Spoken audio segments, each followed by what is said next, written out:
বন্ধুরা, শিবের কাছে কোন তিনটি জিনিস চাইলে শিব অত্যন্ত খুশি হন এবং সেই ভক্তকে সবকিছু দেন আর সেই ভক্তের মনস্কামনাও পূর্ণ করেন? এই তিনটি জিনিসের কথা শ্রীমদ্ ভগবদ গীতাতেও বলা আছে। স্বয়ং শ্রীকৃষ্ণ বলেছেন যে শিবের কাছ থেকে তুমি এই তিনটি জিনিস অবশ্যই চেয়ে নিতে পারো। এছাড়াও কিছু মহান সাধুরা এই তিনটে জিনিসের কথা অবশ্যই বলে গেছেন। তারা বলেছেন তুমি ভগবানের কাছে চাইছো চাও, এই তিনটে জিনিস ছাড়া অন্য কিছু চেও না। এই তিনটে জিনিস কি সেটা আপনারা এই ভিডিওর মাধ্যমে জানতে পারবেন।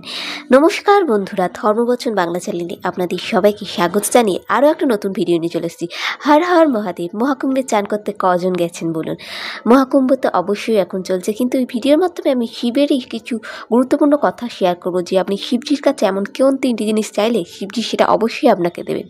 তো বন্ধুরা, যারা আমার চ্যানেলে নতুন আমাকে শুনছেন অবশ্যই চ্যানেলটাকে সাবস্ক্রাইব করে দিন, আর ভিডিওটিতে ভালো লাগলে অবশ্যই লাইক দিন, কমেন্টে হর হর মহাদেব লিখতে ভুলবেন না। ভিডিওটি অবশ্যই অন্যদের সাথে শেয়ার করুন যাতে তারা এই ভিডিওটি দেখে আরও উপকৃত হতে পারে। নিজেকে বাঁচান এবং অন্যের উপকার করুন। বন্ধুরা, আমরা জীবনে বিভিন্ন পরিস্থিতির কারণে অনেক সময় নিজেদেরকে খুব অসহায় মনে করি। সেটি আপনাদের একটি ছোট গল্পের সাহায্যে বলবো। হারু নামে একজন ব্যক্তি ছিল। সে একটি গ্রামে বাস করত। গ্রামে তার একটা ছোট কুঁড়ে ঘর ছিল, এক চালা বিশিষ্ট। জীবন ছিল একেবারে সংগ্রামময়। তার আর্থিক দুর্দশার অবস্থা তো আপনারা বুঝতেই পারছেন। সে ছিল একদম আর্থিক দিক থেকে দুর্বল। তার কোনো টাকা পয়সা ছিল তার কাছে বড্ডই অভাব। আর তার এই ছোট্ট এক চালার ঘরেতে তার স্ত্রী সন্তানদের নিয়ে সে কোনো মতে জীবন কাটাচ্ছিল। তাদের এইভাবে প্রতিদিনের জীবনযাপন যেন এক অভাবের যন্ত্রণায় আষ্টে পৃষ্ঠে বাঁধা ছিল। দিনভর কঠোর পরিশ্রম করেও দুবেলা পেট ভরে ভাত খাওয়ার পয়সা তার কাছে ছিল না।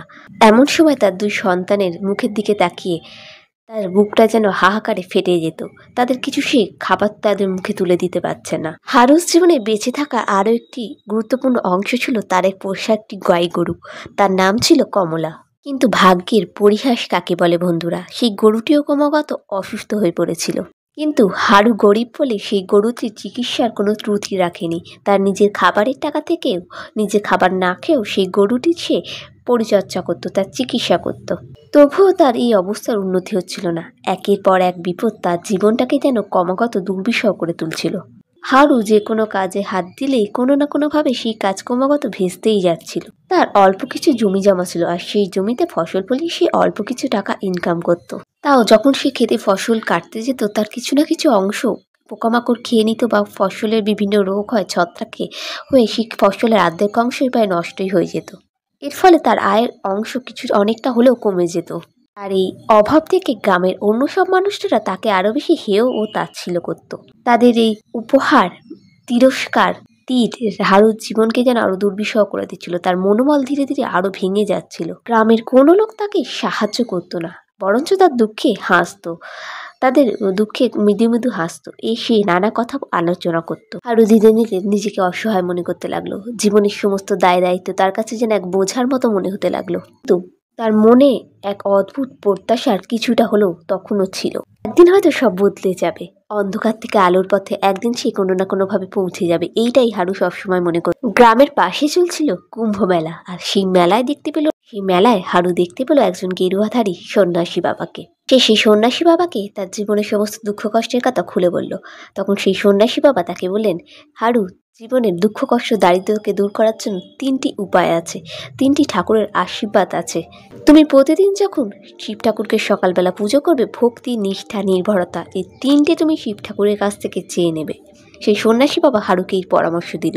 তিনি বললেন, শিব ঠাকুরকে নিষ্ঠা, ভক্তি, নির্ভরতা, এই তিনটে জিনিস দিয়ে যদি তুমি পুজো করো, প্রার্থনা করতে পারো, তাহলে দেখবে তোমার জীবনে দারিদ্রতা কিছুটা হলেও কমে যাবে। তোমার জীবন আরো সুন্দর, সুশীল হবে। বিপদ থেকে তুমি মুক্তি পাবে।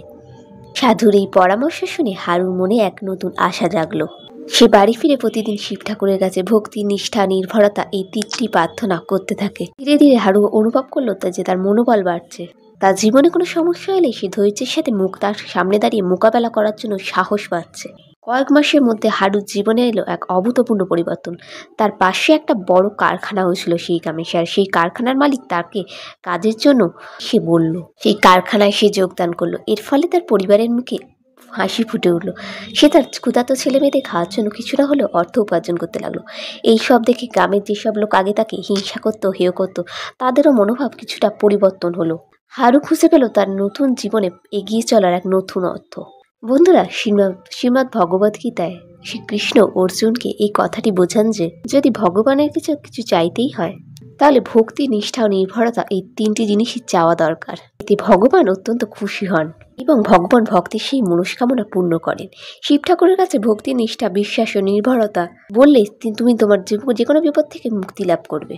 ঠাকুরের প্রতি ভক্তির মাধ্যমে আমরা আমাদের হৃদয়কে পরিষ্কার রাখতে পারি, আমাদের নিজেদের মনকে শান্ত রেখে যে কোনো বিপদের সাথে মোকাবেলা করার সাহস পায়, সমস্যা সমাধানের পথ খুঁজে পায়।